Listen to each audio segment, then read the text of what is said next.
तो चलिए देखते हैं, आज हम लोग स्टार्ट करते हैं क्लास 11 का पहला चैप्टर स्टार्ट करते हैं। ये देखिए पहला चैप्टर है हम लोग का भौतिक जगत और मापन। कितना मार्क्स का है? 4 मार्क्स का। स्टेट बोर्ड या सेंट्रल बोर्ड, मतलब सीबीएसई या JAC board, Bihar board, UP board, कोई भी बोर्ड हो, जनरली 4 मार्क्स का क्वेश्चन पूछता है।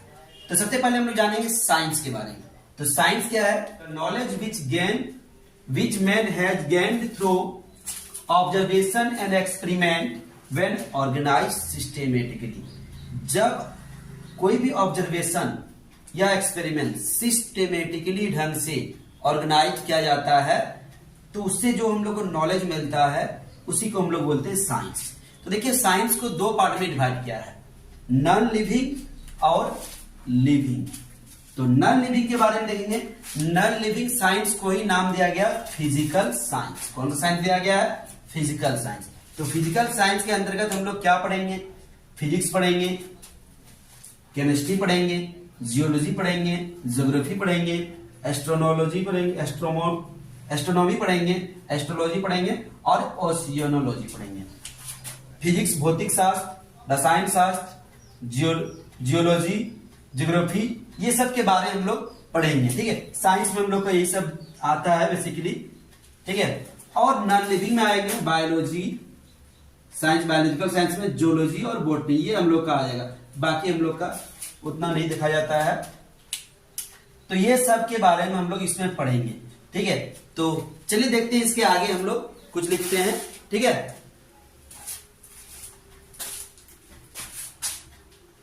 जल्दी इसको नोट कर लीजिए आप लोग। फिजिक्स के बारे में, जो हम लोग साइंस के बारे में पढ़े थे, साइंस का ब्रांच में पढ़े थे, उसमें से एक ब्रांच था फिजिक्स। तो हम लोग फिजिक्स के बारे में देखेंगे। तो फिजिक्स क्या है? The branch of science which deals with the study of nature and natural phenomena. दुनिया में नेचर में जितना सारा चीज होता है इसके अंतर्गत हम लोग फिजिक्स में पढ़ सकते हैं। ठीक है, देखिए फिजिक्स बेसिकली क्या बोलते हैं, 2 ही चीज से मिलकर बना होता है, particle plus energy. Particle plus energy, ये पार्टिकल और ये एनर्जी से ही पूरा दुनिया क्या होता है, काम करता है। देख सकते हैं, अगर हम लोग फैन का एग्जांपल देंगे तो फैन क्या है? पार्टिकल से मिलके बना है। जब हम लोग उसमें एनर्जी देते हैं, इलेक्ट्रॉन का ट्रांसफर करते हैं, करंट देते हैं, तो वो फैन क्या होता है, काम करने लगता है। अभी जो हम लोग को लाइट मिल रहा है, ये बल्ब हम क्या है, इलेक्ट्रिसिटी का सोर्स है, इलेक्ट्रिसिटी देता है, इससे हम लोग करंट मिलता है। ठीक, करंट नहीं, लाइट मिलता है। ठीक है, तो ये बल्ब से हम लोग को लाइट मिलता है। तो ये लाइट कहां से मिलता है? बल्ब तो एक मटेरियल है, मटेरियल मतलब पार्टिकल से मिलकर बना है, और उसमें जब हम लोग एनर्जी देते हैं तब उससे हम लोग को लाइट मिलता है। हम लोग भी क्या है, मास है, एनर्जी बड़ी है। जब हम लोग को एनर्जी मिलता है तो हम लोग बोलते हैं या कोई भी चीज करते हैं। तो यहाँ देखिए फिजिक्स भी 2 चीज से मिलकर बना है, एनर्जी और पार्टिकल से। ठीक है, तो देखिए फिजिक्स को 2 पार्ट में डिवाइड किया गया। हिंदी से अगर इसका डेफिनेशन देखेंगे तो देखेंगे भौतिक विज्ञान। देखिए विज्ञान की वह शाखा जो प्रकृति तथा प्राकृतिक घटनाओं का अध्ययन कराता है, जिसमें हम लोग प्रकृति मतलब नेचर और नेचुरल, नेचर में जो भी चीज हो रहा है उसके बारे में जिसमें हम लोग जानते हैं, स्टडी करते हैं, उसको हम लोग क्या बोलते हैं, फिजिक्स बोलते हैं। तो फिजिक्स के अंतर्गत नेचर में जितना भी चीज हो रहा है, चाहे वोल्केनो हो, चाहे अर्थक्वेक हो, चाहे भूकंप हो, चाहे ज्वालामुखी हो, चाहे कुछ भी हो, कोई बड़ी मोशन में, गति में है, तो क्या है, हम लोग पढ़ेंगे फिजिक्स में। कोई रेस्ट में, विराम में, फिजिक्स में पढ़ेंगे। कोई बोल रहा है तो उसमें साउंड एनर्जी क्रिएट हो रहा है। तो टोटल चीज हम लोग फिजिक्स में पढ़ते हैं, नेचर से रिलेटेड। तो फिजिक्स को 2 पार्ट में बांटा गया है, क्लासिकल फिजिक्स और मॉडर्न फिजिक्स। तो क्लासिकल फिजिक्स कब किसको कहेंगे? 1900 से पहले जितना भी नॉलेज हम लोग को मिला है उसको हम लोग क्लासिकल फिजिक्स कहेंगे। 1900 के बाद जो फिजिक्स में जो हम लोग को आविष्कार हुआ है या कुछ भी हुआ तो उसको हम लोग पढ़ते हैं मॉडर्न फिजिक्स। तो क्लासिकल फिजिक्स के अंतर्गत आता है मैकेनिकल फिजिक्स, जिसमें हम लोग मशीन सब के बारे में जानते हैं। ठीक है, और ये क्या बोलते हैं, ऑब्जेक्ट के मोशन को रिप्रेजेंट करता है मैकेनिकल फिजिक्स में। मैकेनिकल फिजिक्स में कोई बड़ी मोशन में है कि रेस्ट में है, मोशन में तो किस टाइप का मोशन है, लीनियर मोशन है, सर्कुलर मोशन है, 1 डायमेंशनल मोशन है, 2 डायमेंशनल मोशन है, 3 डायमेंशनल मोशन है, एक बीम में गति है, द्विबीम में गति है, त्रिबीम में गति है। तो ये सब के बारे में हम लोग पढ़ेंगे मैकेनिकल फिजिक्स में। थर्मोडायनेमिक्स से हम लोग पढ़ेंगे कि हीट के बारे में, हीट कैसे ट्रांसमिशन करता है, हीट को कैसे हम लोग एक बड़ी से दूसरी बड़ी में ट्रांसफर कर सकते हैं। तो बेसिकली हीट के बारे में, हीट टेम्परेचर के बारे में हम लोग पढ़ेंगे थर्मोडायनेमिक्स। और इलेक्ट्रोमैग्नेटिज्म में, इसमें हम लोग पढ़ेंगे इलेक्ट्रिक करंट के बारे में, मैग्नेट के बारे में, रेडिएशन के बारे में, ये इलेक्ट्रोमैग्नेटिज्म में पढ़ेंगे। रिलेटिविटी में हम लोग पढ़ेंगे पार्टिकल के मोशन के बारे में पढ़ेंगे, कोई पार्टिकल किस टाइप का मोशन करता है। और क्वांटम फिजिक्स में बहुत ही स्मॉल पार्टिकल्स को हम लोग बोलते हैं माइक्रो फिजिक्स के बारे में। तो माइक्रो फिजिक्स के बारे में ये सब हम लोग क्वांटम फिजिक्स में पढ़ेंगे, उसके मोशन के बारे में, ये सब के बारे में हम लोग पढ़ेंगे। ठीक है, तो चलिए देखते हैं आगे।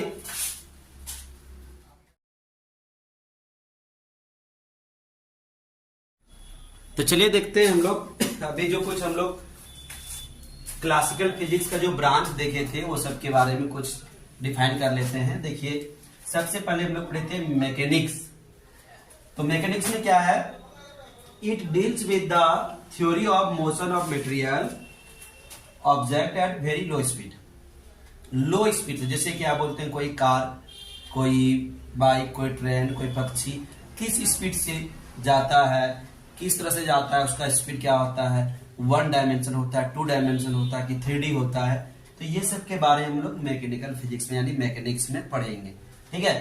थर्मोडायनेमिक्स क्या है, it deals with the heat, temperature and behaviour of system of very large number of particle.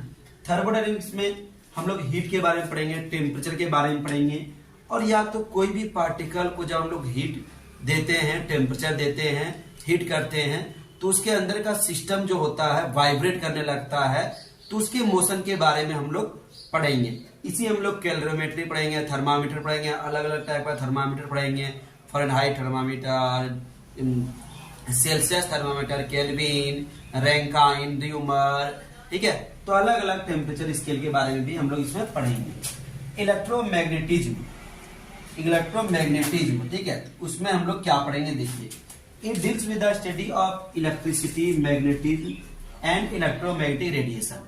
तो इसमें हम लोग पढ़ेंगे इलेक्ट्रिसिटी के बारे में पढ़ेंगे, इलेक्ट्रिक चार्ज के बारे में पढ़ेंगे, इलेक्ट्रिक करंट के बारे में पढ़ेंगे। ठीक है, मैग्नेटिज्म, मैग्नेट के बारे में पढ़ेंगे, मैग्नेट में क्या पोल होता है, मैग्नेट कैसे बिहेव करता है, इलेक्ट्रिक फील्ड में कैसे बिहेव करता है, इलेक्ट्रोमैग्नेट कैसे बनाते हैं, अलग अलग चीज के बारे में हम लोग इसमें पढ़ेंगे मैग्नेट से related. Electromagnetic radiation, electromagnetic radiation में इलेक्ट्रोमैग्नेटिक वेव के बारे में पढ़ेंगे, radio wave, microwave, infrared, visible, किसका फ्रीक्वेंसी ज्यादा होता है, किसका वेवलेंथ ज्यादा होता है, वेवलेंथ ज्यादा होने से क्या होता है, स्पीड कैसे डिपेंड करता है रेडिएशन का वेवलेंथ और फ्रीक्वेंसी पर, ये सब के बारे में इस चैप्टर में हम लोग पढ़ेंगे। अब हम लोग एक एक चैप्टर के बारे में स्टडी करेंगे। हम लोग जानेंगे नेचर में कितना फोर्स होता है, उस सब के बारे में जानेंगे, कौन सा फोर्स सबसे पावरफुल होता है, स्ट्रांग होता है, कौन सा फोर्स दुर्बल होता है, प्रबल होता है, ये सब के बारे में हम लोग जानेंगे। तो जल्दी से आप लोग इसे नोट कर लीजिए।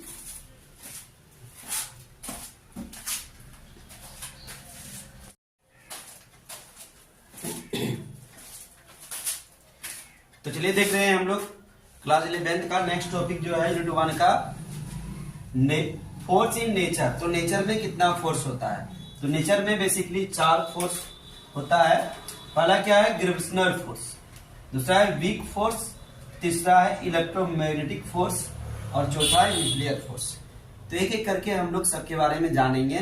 सबसे पहले हम लोग देखते हैं ग्रेविटेशनल फोर्स क्या होता है, इसके बारे में जानेंगे। ठीक है, तो ग्रेविटेशनल फोर्स यानी कि गुरुत्वाकर्षण बल, क्या बोलेंगे, गुरुत्वाकर्षण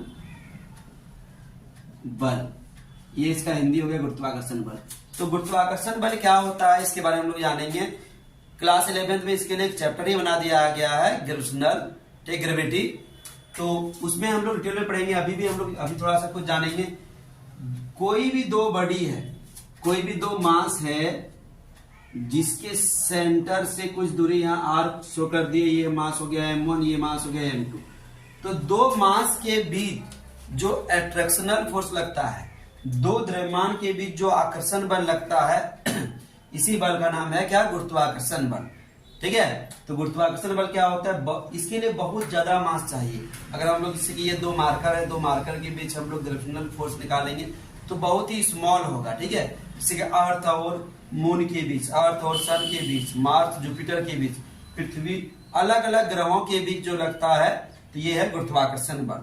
तो गुरुत्वाकर्षण बल का गुण क्या है, इसके हम लोग बारे जानेंगे, इसका प्रॉपर्टी क्या है। तो सबसे पहले इसका गुरुत्वाकर्षण बल का गुण क्या है, ये एक यूनिवर्सल फोर्स है। यूनिवर्सल फोर्स मतलब क्या हो गया, जिसको हम लोग बोलेंगे हिंदी में, यह एक सार्वत्रिक बल है।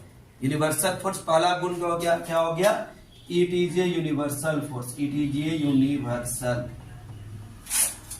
फोर्स। यह एक सार्वत्रिक बल है, यह एक सार्वत्रिक बल है। सार्वत्रिक बल इसलिए कहा जाता है इसको, क्योंकि ब्रह्मांड के किसी भी कोने पर इस बल का मान नहीं बदलता है। अगर दो ऑब्जेक्ट लेंगे, दो बॉडी लेंगे, इसको हम लोग कहीं भी ब्रह्मांड में ले जाएं, तो गुरुत्वाकर्षण बल का मान क्या होगा, समान होगा, इसलिए इसको सार्वत्रिक बल कहा जाता है। दूसरा गुण क्या है, these are the weakest force in nature. यह प्रकृति का सबसे दुर्बल बल है, यह प्रकृति का सबसे कमजोर बल है। सबसे कमजोर बल कौन है, गुरुत्वाकर्षण बल। ठीक है। तीसरा गुण क्या है, यह एक सेंट्रल फोर्स है, मतलब यह एक केंद्रीय बल है। तीसरा गुण क्या हो जाएगा, यह एक सेंट्रल फोर्स है, it is a central force.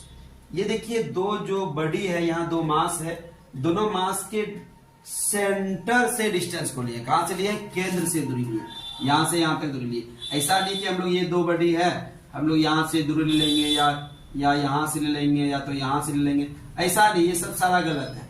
ये हो जाएगा सेंटर से, कहां से लेंगे हम लोग, सेंटर से ले लेंगे दूरी, इसलिए इसको कहते हैं सेंट्रल फोर्स। ठीक है, यह एक केंद्रीय बल है। तो ये सारा गुरुत्वाकर्षण बल का प्रॉपर्टी है। तो ये हम लोग का पहला है गुरुत्वाकर्षण बल। ठीक है, नेक्स्ट देखेंगे हम लोग अगला फोर्स क्या होता है, वीक फोर्स। तो वीक फोर्स के बारे में लोग जानेंगे। तो दूसरा नंबर पर हम लोग का है वीक फोर्स। दूसरा नंबर पर क्या है, weak force, WEAK, weak force. इसको बोलते हैं हिंदी में दुर्बल बल। देखिए नाम है इसका भले ही दुर्बल बल, लेकिन गुरुत्वाकर्षण बल से ज्यादा पावरफुल है। गुरुत्वाकर्षण बल से क्या है, ज्यादा पावरफुल है। जैसे कि जब भी रेडियो सक्रियता होता है, रेडियो एक्टिव डिके होता है। रेडियो एक्टिव डिके क्या होता है, कोई भी हैवी एलिमेंट जैसे कि यूरेनियम हो गया, लेकिन थोरियम हो गया, तो ये सब का जो न्यूक्लियस होता है, न्यूक्लियस में जो प्रोटॉन और न्यूट्रॉन होता है, तो ये न्यूक्लियस अनस्टेबल होता है, अस्थायी हो जाता है, असंतुलन में हो जाता है, जिस कारण इससे कुछ न कुछ रेडिएशन निकलता है। तो इसी घटना को हम लोग बोलते हैं रेडियो एक्टिविटी या रेडियो एक्टिव डिके बोलते हैं। ठीक है, तो इससे जब निकलता है, इससे 3 प्रकार का पार्टिकल निकलता है, गामा पार्टिकल, अल्फा पार्टिकल और क्या होता है, बीटा पार्टिकल। तो बीटा पार्टिकल वगैरह जब निकलता है तो एक फोर्स लगता है, और उसी फोर्स का नाम क्या है, वीक फोर्स यानी दुर्बल बल। ठीक है, तो दुर्बल बल का देखिए कुछ प्रॉपर्टी बता रहे हैं दुर्बल बल का। देखिए पहला प्रॉपर्टी है कि ये जो है, हम लोग पहले देखे थे ना ग्रेविटेशनल फोर्स, तो ग्रेविटेशनल फोर्स से 10⁻25 टाइम्स स्ट्रॉन्गर है। मतलब वीक फोर्स, दुर्बल बल, गुरुत्वाकर्षण बल से दुर्बल बल गुरुत्वाकर्षण बल से 10⁻25 गुना प्रबल है। Weak force is stronger than gravitational force, कितना, 10⁻25 टाइम्स होता है। मतलब वीक फोर्स भले ही नाम है, लेकिन ये भी बहुत स्ट्रांग होता है। लेकिन हाँ, ग्रेविटेशनल फोर्स से स्ट्रांग होता है, बाकी फोर्स से वीक होता है। इसका प्रॉपर्टी, पहला प्रॉपर्टी ये क्या है कि ये इतना स्ट्रांग होता है। दूसरा प्रॉपर्टी इसका ये है कि बहुत सारा पार्टिकल होता है, जब रेडियो एक्टिव डिके होता है तो कुछ छोटा पार्टिकल निकलता है, जैसे लेप्टॉन हो गया, मेसॉन हो गया, तो ये सब पार्टिकल के बीच ये फोर्स लगता है। मेसॉन एक पार्टिकल सुने होंगे, ठीक है। बाकी इसका जो प्रॉपर्टी है उतना अभी नहीं मिला है जानकारी, ठीक है। तो ये अभी खोज चल रहा है इसके बारे में। तो ये है इसका दुर्बल बल का यानी ग्रेविटेशनल क्या बोलते हैं कि वीक फोर्स का प्रॉपर्टी। हम लोग नेक्स्ट पॉइंट देखेंगे अगला फोर्स के बारे में। अगला फोर्स क्या था? Electromagnetic force. नेक्स्ट क्या है? Electromagnetic force. तीसरा नंबर क्या है? Electromagnetic force. इलेक्ट्रोमैग्नेटिक फोर्स जिसको बोलते हैं विद्युत चुंबकीय बल। विद्युत चुंबकीय बल। तो विद्युत चुंबकीय बल में सिर्फ विद्युत और चुंबकीय बल नहीं आता है, इसके अलावा दूसरा बल आता है, जैसे कि आ गया तनाव बल आ गया, घर्षण बल आ गया। उसके बाद स्प्रिंग, कोई स्प्रिंग में अगर कोई वस्तु को लटका देंगे तो जो बल लगेगा ये भी क्या है? विद्युत चुंबकीय बल के अंतर्गत ही आता है। तो ये सब बलों में सबसे जो प्रबल होता है जिसको हम लोग बोलते हैं electric force. Electric force Hindi में इसको बोलते हैं विद्युत बल, ठीक है। विद्युत चुंबकीय बलों में सबसे प्रबल होता है विद्युत बल। तो ये तीसरा पोजीशन में आता है। सबसे पहला पोजीशन में क्या था? Gravitational force. दूसरा पोजीशन में क्या था? Weak force, weak gravitational. तीसरा पोजीशन में आता है इलेक्ट्रोमैग्नेटिक फोर्स। इलेक्ट्रोमैग्नेटिक फोर्स, ठीक है। ये तीसरा नंबर में आता है, ठीक है, स्ट्रॉन्ग के वैल्यू से, ठीक है। मतलब ये स्ट्रॉन्ग के वैल्यू में सबसे ज्यादा स्ट्रॉन्ग अभी बोलेंगे। तीसरा नंबर में क्या है? Electromagnetic force. इलेक्ट्रोमैग्नेटिक फोर्स का क्या प्रॉपर्टी है? ये जो फोर्स होता है एट्रैक्टिव, मतलब आप पहला प्रॉपर्टी देखिएगा इसका विद्युत चुंबकीय बल का। यह बल आकर्षण प्रकृति का और विकर्षण प्रकृति का दोनों हो सकता है, ठीक है। जैसे कि मान लीजिए कि प्लस प्लस चार्ज लिया या माइनस माइनस चार्ज लिया तो क्या लगेगा? विकर्षण लगेगा। क्या लगेगा? विकर्षण। लेकिन वही प्लस या माइनस लिया, माइनस या प्लस लिया, क्या हो गया? आकर्षण। तो लिखिएगा पहला गुण इसका क्या हो जाएगा कि विद्युत चुंबकीय बल आकर्षण तथा विकर्षण दोनों प्रकृति का होता है, ठीक है। दूसरा गुण किसका क्या है? ये बल क्या होता है? दूरी के वर्ग के व्युत्क्रमानुपाती होता है। जितना भी है जो भी बल होगा ये दूरी के वर्ग के व्युत्क्रमानुपाती होता है। इसको बोल सकते हैं कि ये स्क्वायर इनवर्स लॉ को फॉलो करता है। कौन सा लॉ को? Square inverse. स्क्वायर और इनवर्स लॉ को फॉलो करता है।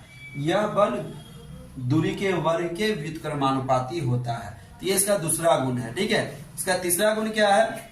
तीसरा गुण देखिएगा, बहुत इंपॉर्टेंट है तीसरा गुण। तो तीसरा गुण याद रखिएगा। तीसरा गुण इसका ये है कि ये जो होता है ग्रेविटेशनल फोर्स से जो इलेक्ट्रिक फोर्स होता है 10 टू द पावर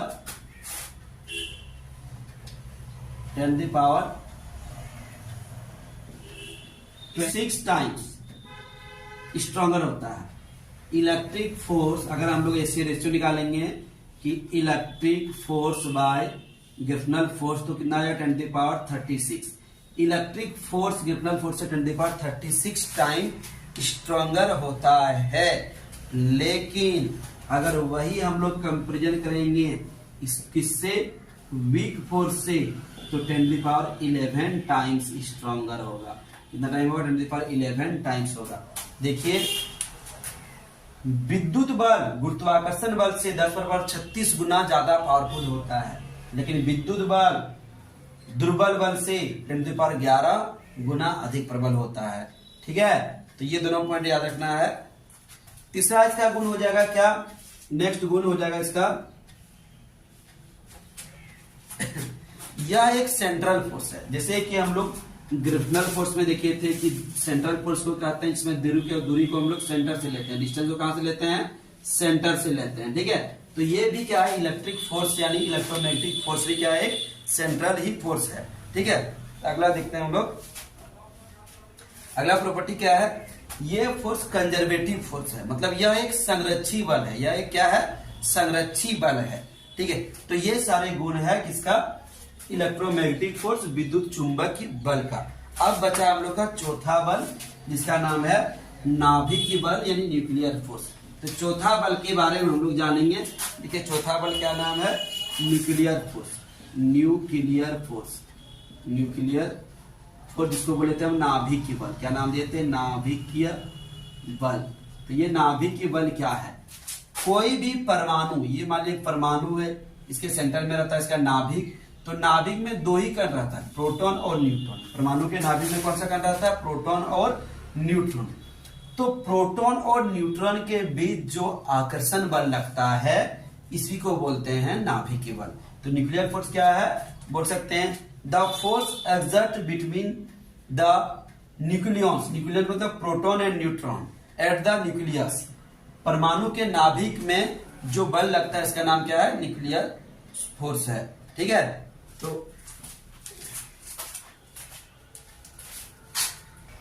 तो चलिए देखते हैं हम लोग न्यूक्लियर फोर्स के बारे में। तो न्यूक्लियर फोर्स क्या होता है? कोई भी एटम के जो न्यूक्लियस में प्रोटॉन और न्यूट्रॉन रहता है, प्रोटॉन और न्यूट्रॉन के बीच जो अट्रैक्शन फोर्स लगता है, आकर्षण बल लगता है, उसी को हम लोग बोलेंगे नाभिकीय बल। तो नाभिकीय बल का क्या क्या गुण है? तो पहला गुण देखते हैं हम लोग। ये बल क्या होता है? सबसे तो ये प्रबल बल है, प्रकृति का सबसे प्रबल बल है। ये क्या? स्ट्रॉन्गेस्ट फोर्स है, स्ट्रॉन्गेस्ट फोर्स इन नेचर।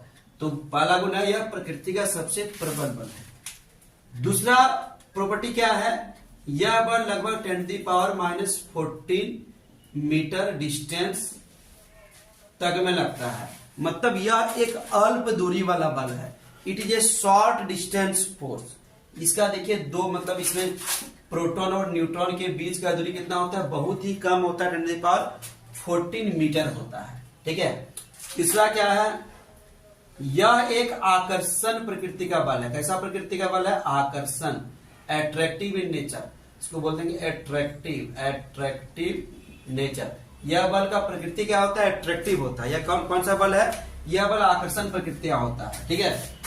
चौथा गुण क्या हो जाएगा? यह बल चार्ज पर डिपेंड नहीं करता है, चार्ज पर डिपेंड नहीं करता है, आवेश पर यह बल निर्भर नहीं करता है। आवेश रहे, जैसे कि हम लोग जानते हैं कि न्यूट्रॉन पर कोई आवेश नहीं होता है। तो न्यूट्रॉन और प्रोटॉन के बीच में यह आकर्षण बल लग सकता है और लगता भी है। मतलब प्रोटॉन न्यूट्रॉन के बीच बल लग सकता है, प्रोटॉन के बीच बल लग सकता है, न्यूट्रॉन के बीच बल लग सकता है, किसी के बीच भी बल लग सकता है। यह बल आवेश पर निर्भर नहीं करता है। It is independent from charge. Nuclear force is independent from charge. ये चौथा गुण हो गया। पांचवा गुण इसका क्या हो गया? देखिए पांचवा गुण जानिए। तो पांचवा गुण इसका ये है कि nuclear force non central force है। महत्वपूर्ण गुण है नॉन सेंट्रल बल। यह एक अकेंद्रीय बल है, अकेंद्रीय मतलब यह इसमें जैसे बोले थे कि इसका जो प्रोटॉन का सेंट्रल या न्यूट्रॉन का सेंट्रल के बीच फोर्स लगेगा, ऐसा नहीं। डिस्टेंस ऐसा लेना जरूरी नहीं है जैसे कि बाकी में हम लोग लिए थे, डिस्टेंस एकदम सेंटर से लिए थे। इसमें लेना जरूरी नहीं है, इसमें लेना जरूरी नहीं है। इसमें ये सेंट्रल फोर्स नहीं है। ठीक है। तो ये हो गया पांचवा गुण। छठा गुण इसका ये हो गया कि ये फोर्स क्या होता है कि सेचुरेटेड फोर्स है। ये सेचुरेटेड फोर्स क्या होता है? देखिए जानते हैं हम लोग सेचुरेटेड फोर्स क्या होता है। सेचुरेटेड फोर्स मतलब ये अगर न्यूक्लियस है, यहाँ का ये प्रोटॉन और ये न्यूट्रॉन के बीच फोर्स लग रहा है, तो ये प्रोटॉन फिर दूसरा प्रोटॉन या न्यूट्रॉन के बीच फोर्स नहीं लगाएगा।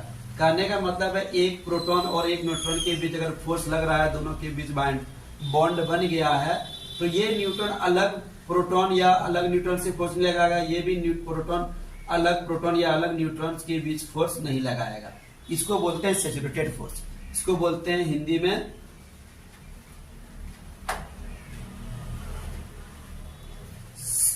Saturated force.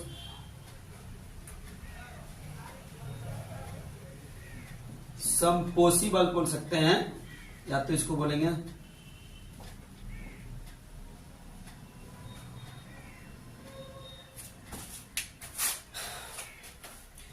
एक और इसका प्रॉपर्टी है कि ये जो हम बोले 10⁻⁻14 मीटर के बीच तक का फोर्स लगेगा। अगर इसमें से इस डिस्टेंस को हम लोग 10⁻⁻14 से कम कर देंगे, डिस्टेंस 14 से कम कर देंगे, तो ये थोड़ा रिपल्सिव भी लगता है। अगर डिस्टेंस को 10⁻⁻15 कर देंगे या इससे कम कर देंगे तो प्रोटॉन न्यूट्रॉन या प्रोटॉन प्रोटॉन या न्यूट्रॉन न्यूट्रॉन के बीच जो बल रहेगा वो कैसा हो जाएगा, रिपल्सिव हो जाएगा। क्या हो जाएगा, रिपल्सिव। अगर डिस्टेंस को इससे कम कर देंगे तो ऐसा होगा, नहीं तो नहीं होगा। ठीक है, कहने का मतलब है जो न्यूक्लियर फोर्स है एट्रैक्टिव नेचर का होता है, लेकिन डिस्टेंस को अगर हम लोग 10⁻⁻15 से भी कम कर देंगे तो यह बल रिपल्सिव हो जाएगा। ठीक है, इसका एक और प्रॉपर्टी है कि ये जो है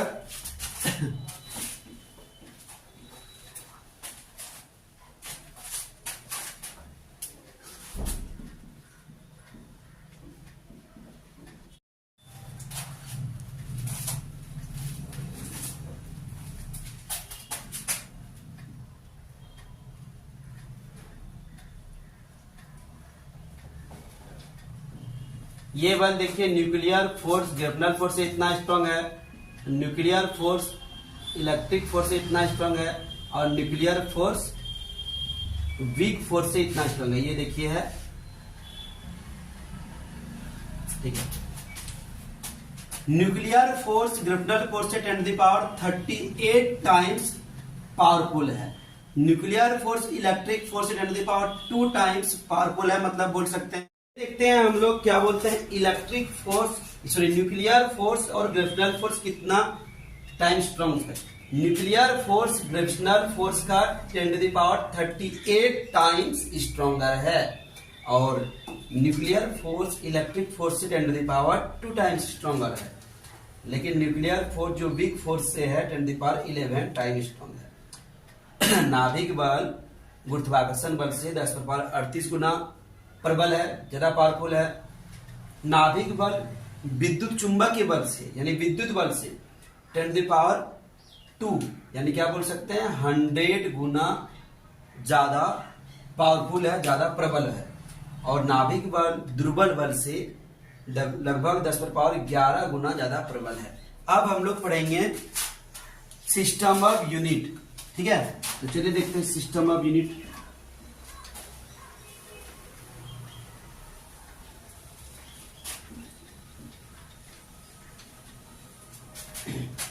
इसमें सबसे पहले हम लोग पढ़ेंगे फिजिकल क्वांटिटी। क्या पढ़ेंगे, फिजिकल क्वांटिटी। हिंदी बोलते इसको भौतिक राशि। भौतिक राशि, तो ये भौतिक राशि क्या होता है, फिजिकल क्वांटिटी क्या होता है, तो वे राशि जिसको हम लोग मापा जा सके, मतलब बोल सकते हैं वे भौतिक राशि, वे राशि जिसे मापा जा सके तथा जो भौतिक के नियम का पालन करता हो। जो भी राशि को हम लोग माप सकते हैं और जो फिजिक्स के नियम का पालन करता है, भौतिक के नियम का पालन करता है, उसको क्या बोलेंगे, भौतिक राशि बोलेंगे। ठीक है, जैसे कि इंग्लिश में बोलेंगे इसको those quantity which can be measured and which follows law of physics is called physical quantity. जैसे लंबाई को हम लोग माप सकते हैं, मीटर से माप सकते हैं, समय को माप सकते हैं, सेकेंड से, मिनट से, घंटा से, दिन से, महीना से, मंथ से, ये सब से हम लोग माप सकते हैं, इसलिए ये सब फिजिकल क्वांटिटी है। द्रव्यमान को, जैसे कि ये मार्कर कितना वजन का है, इसको माप सकते हैं, ये सब फिजिकल क्वांटिटी है। ठीक है, लेकिन किसको माप नहीं सकते हैं, जैसे कि किसी का फीलिंग, कोई सैड है, कोई उदास है, कितना उदास है, माप सकते हैं? ऐसा नहीं बोलेंगे वो 1 घंटा उदास है, 1 किलो उदास है, 2 किलो उदास है, नहीं माप सकते हैं। तो किसी का फीलिंग को हम लोग नहीं माप सकते हैं, तो वो भौतिक राशि के अंतर्गत नहीं आता है, वो भौतिक राशि नहीं है। तो भौतिक राशि को दो तरह से, 2 भागों में बांटा गया है। ठीक है, पहला क्या है, मूल राशि, मूल या इसी को कहते हैं आधारी राशि, आधारी राशि। इंग्लिश में बोलते हैं फंडामेंटल या बेसिक क्वांटिटी। ये फंडामेंटल या बेसिक क्वांटिटी क्या होता है, वे भौतिक राशि जो स्वतंत्र हो, किसी दूसरे पर निर्भर नहीं हो, उसको हम लोग कहते हैं मूल राशि। Those physical quantity which is independent, which does not depend on other quantity, it's called fundamental quantity. तो मूल राशि कितना वो है, 7 मूल राशि है, 1 2 3 4 5 6 और एक यहां लिख दिए 7। तो ये 7 मूल राशि है। ठीक है, थोड़ा सा ऊपर के लिखते हैं। देखिए 1 2 3 4 5 6 7। सबसे पहले देखिए लंबाई मीन्स लेंथ। ठीक है, तो लंबाई का एसआई मात्रक क्या होता है? मीटर होता है। इसका बीमा क्या होता है? एल होता है। डायमेंशन, बीमा मतलब क्या हो गया? डायमेंशन। बीमा मतलब क्या हो गया? डायमेंशन। ये देखिए राशि हो गया। ठीक है, ये देखिए मात्रक हो गया। मात्रक मतलब कैसा मात्रक है? एसआई मात्रक। ठीक है, और ये देखिए बीमा हो गया। बीमा मतलब क्या हो गया? डायमेंशन। बीमा मतलब क्या हो गया? डायमेंशन। तो लंबाई देखिए, जरूरी नहीं कि लंबाई की जगह चौड़ाई, ऊंचाई, दूरी, विस्थापन कुछ भी रह सकता है। सबका मात्रक एसआई मात्रक क्या हो जाएगा? मीटर। और इसका बीमा क्या हो जाएगा? एल हो जाएगा। ठीक है, दूसरा क्या हो गया? समय का मात्रक क्या होता है? सेकेंड। और बीमा क्या होता है? टी होता है। तीसरा क्या होता है? द्रव्यमान मीन्स मास का क्या होता है? केजी होता है। इसका बीमा क्या होता है? एम होता है। एम डायमेंशन क्या होता है? एम। तापमान टेम्परेचर को क्या सिद्ध करते हैं? यूनिट क्या होता है इसका? केल्विन। क्या होता है? केल्विन। डायमेंशन क्या होता है? के थीटा यूज करता है डायमेंशन के लिए। जैसा क्या? विद्युत धारा इलेक्ट्रिक करंट। मात्रा क्या होता है? एम्पियर। बीमा क्या होता है? ए। बहुत सारा बुक में आई भी देता है। तो ये सब इसका बीमा हो गया। ठीक है, ज्योति तीव्रता ल्यूमिनस इंटेंसिटी। ज्योति तीव्रता क्या बोलते हैं? Luminous intensity. इसका यूनिट क्या होता है? कैंडेला। क्या होता है? कैंडेला लिखते हैं, कैंडेला। इसका डायमेंशन क्या होता है? सीडी लिखता है। क्या लिखता है? सीडी लिखता है, या कोई बुक में सीएडी भी लिख देता है। ठीक है, तो ये दोनों लिख सकते हो। पदार्थ की मात्रा, ये भी एक यूनिट होता है जिसको बोलते हैं अमाउंट ऑफ सब्सटेंस। पदार्थ की मात्रा। ठीक है, इसका यूनिट क्या होता है? इसका यूनिट होता है मोल। क्या यूनिट होता है? मोल। इसके लिए डायमेंशन एन यूज किया जाता है। देखिए ये सब उतना यूज नहीं होता है। बेसिकली हम लोग को ये 3 चीज याद रखना पड़ेगा। ठीक है, 3 चीज बहुत जरूरी है। लंबाई का यूनिट क्या होता है? मीटर। Dimension L. समय का यूनिट सेकेंड। Dimension T. द्रव्यमान का यूनिट केजी। Dimension M. तापमान का केल्विन। के या थीटा। विद्युत धारा का एम्पियर। ए या आई। ज्योति तीव्रता का कैंडेला। सीडी या सीएडी। पदार्थ की मात्रा का मोल। ये बेसिक चीज है, इसको जानना पड़ेगा। तो पहला भौतिक राशि क्या था? जिसको हम लोग बोले थे मूल राशि। जल्दी से इसको लिख लीजिए, मिटा रहे हैं। ठीक है, दूसरा टाइम लिखते हैं।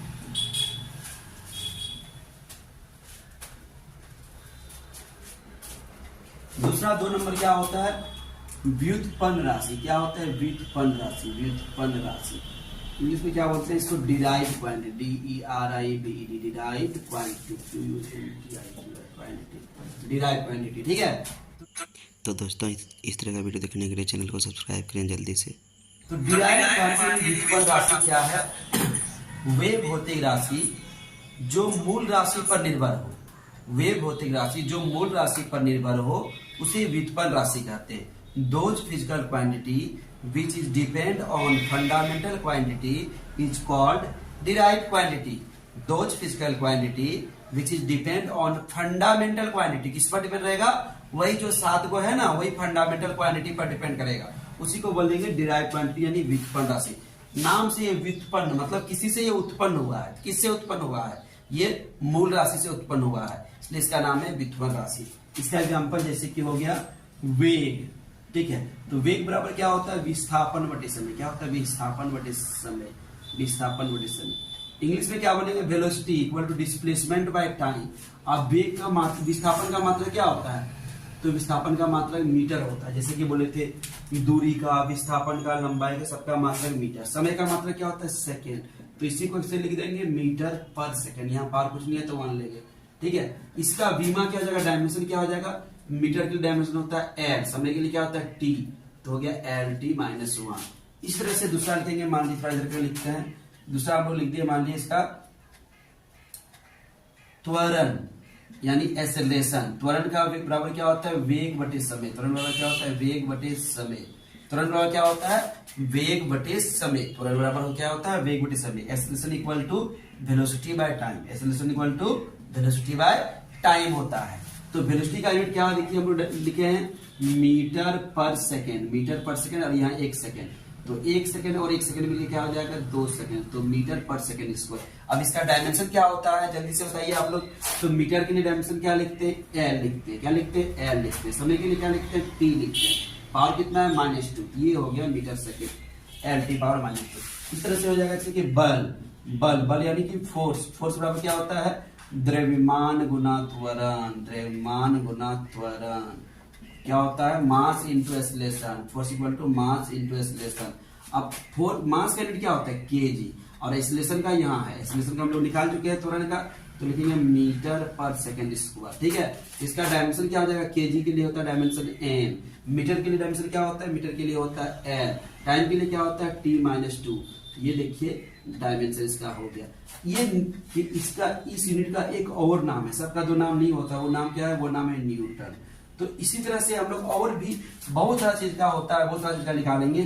जैसे कि हम लोग मान लीजिए कार्य यानी वर्क, कार्य यानी क्या होता है, वर्क में क्या होता है, force into displacement. Force into displacement, work बराबर क्या होता है, फोर्स इंटू डिस्प्लेसमेंट। बल कार्य बराबर क्या होता है, बल गुना विस्थापन।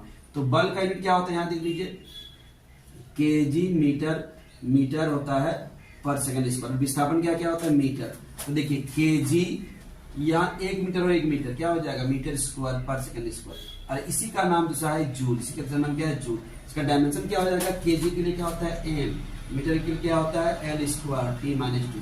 ये इसका डायमेंशन हो गया। तो इस तरह से हम लोग देखेंगे, आगे देखेंगे, जल्दी से इसको नोट कीजिए आप लोग।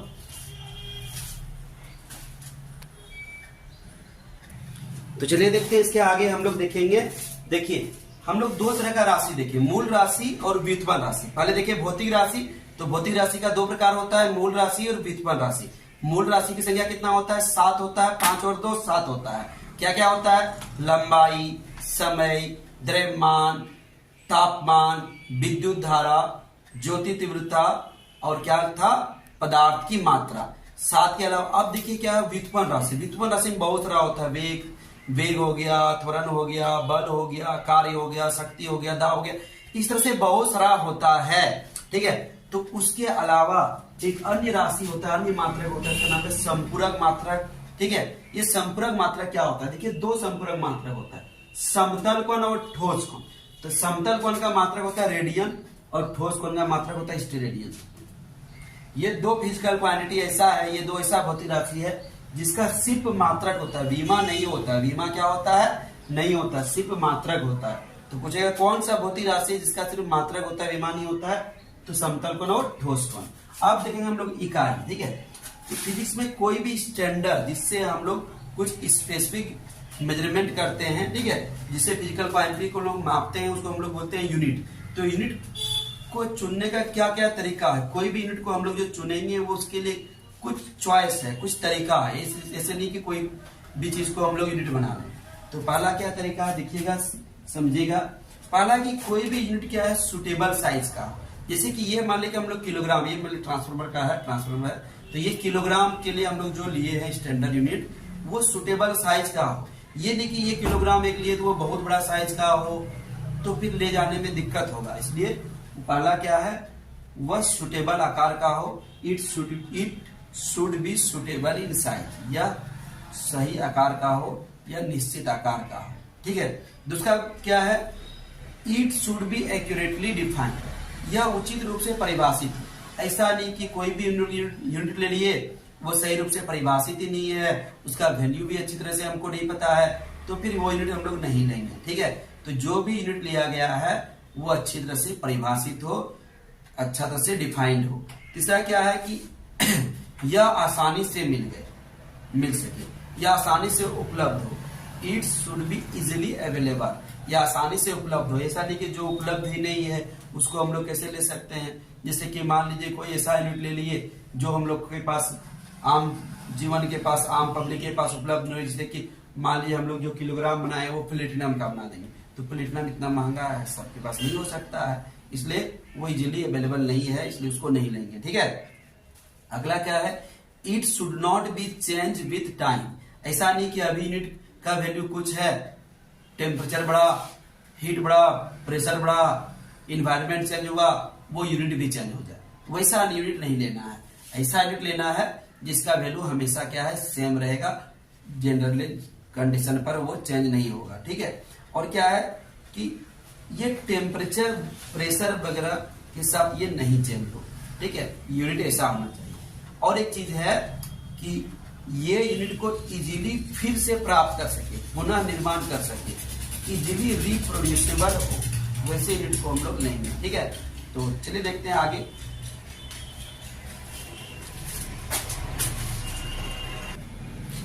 तो चलिए देखते हैं हम लोग कुछ सिस्टम ऑफ यूनिट है, अलग अलग यूनिट का सिस्टम है, ठीक है। मतलब कुछ यूनिट बनाया गया है पहले, जब एसआई यूनिट नहीं बना था तो उससे पहले कुछ यूनिट फेमस में आया, अलग अलग देशों ने अपना अपना कुछ यूनिट बनाया। इसमें से कुछ यूनिट ये है, सबसे पहले एफपीएस, ठीक है। एफपीएस क्या होता है? एफ से फुट पाउंड सेकेंड, हिंदी में भी यही लिखेगा फुट पाउंड सेकेंड, ठीक है। तो ये एफपीएस का फुल फॉर्म हो गया। सीजीएस का सेंटीमीटर ग्राम सेकेंड, एमकेएस का मीटर किलोग्राम सेकेंड। ये अलग अलग देशों द्वारा अपनाई जाने वाली मात्रक पद्धतियां हैं जो अलग अलग देश पहले अपनाते थे। इंडिया में भी बहुत सारा यूनिट था, जैसे कि हम लोग मेजरमेंट के लिए फुट का यूज करते थे पहले, लेकिन लंबाई को हम लोग फुट से मेजर कर लेते थे, ठीक है। अभी इंडिया में कट्ठा बीघा ये सब सिस्टम चलता है, ठीक है।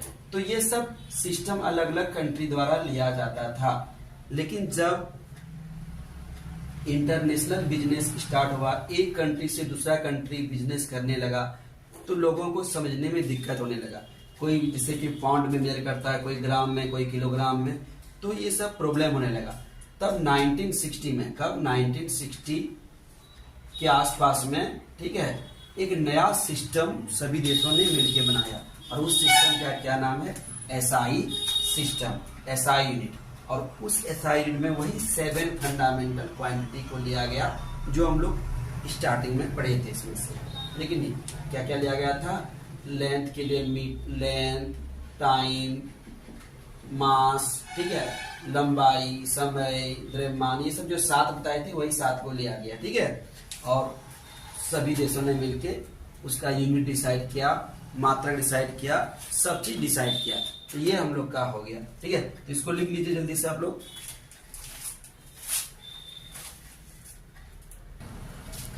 तो चलिए देखते हैं कुछ प्रायोगिक यूनिट, ठीक है। तो सबसे पहले देखिए एस्ट्रोनॉमिकल यूनिट।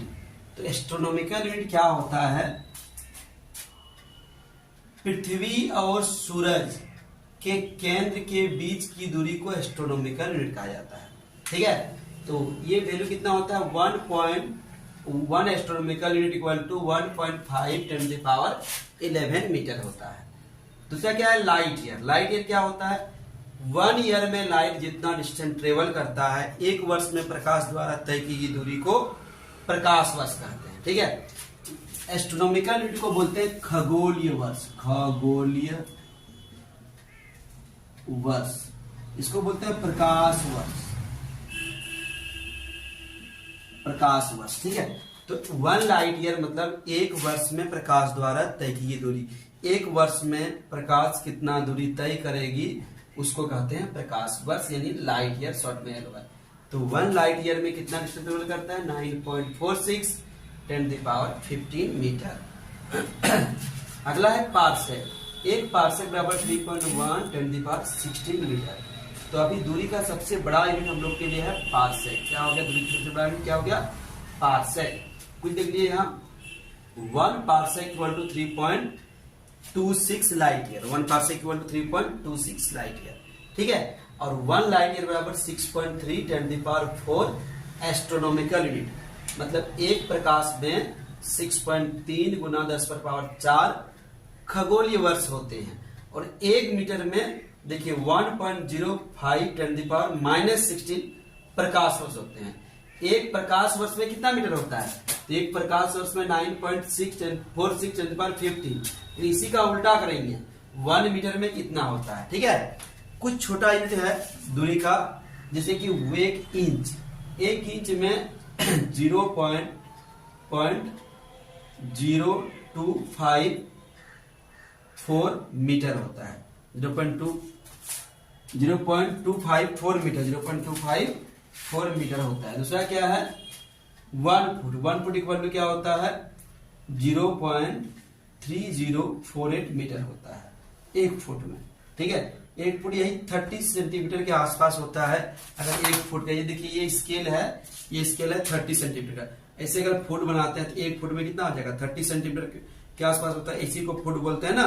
तो 1 फुट में देखिए ये लगभग मेरा पूरा कवर कर गया। ठीक है, तो 1 फुट में 30 सेंटीमीटर के आसपास होता है। ठीक है, तो 1 फुट मतलब 30 सेंटीमीटर। ठीक है, लगभग में अप्रोक्सीमेट बता रहे हैं। ठीक है, अगला देखिए, एक यार्ड अभी उतना नहीं चलता है, ये इंग्लैंड का युद्ध है। ठीक है, तो ये उतना भी इंडिया में चलता है। तो 1 यार्ड बराबर 0.9144 मीटर, और 1 माइल यानी मील, 1 मील बराबर 1.09 10 की पावर 3, 10 की पावर क्या हो जाएगा 3 मीटर हो गया। 1 मील बराबर ये हो गया। तो ये डिस्टेंस का कुछ यूनिट हो गया। ठीक है, चलिए देखते हैं, और बहुत सारा यूनिट है इसमें।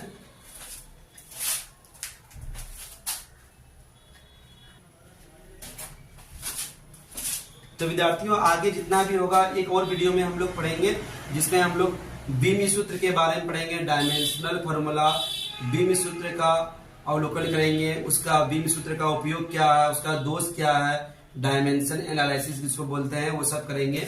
और एरर, ठीक है, क्या होती है, उसका प्रकार भी क्या क्या होता है, उसके बारे में पढ़ेंगे।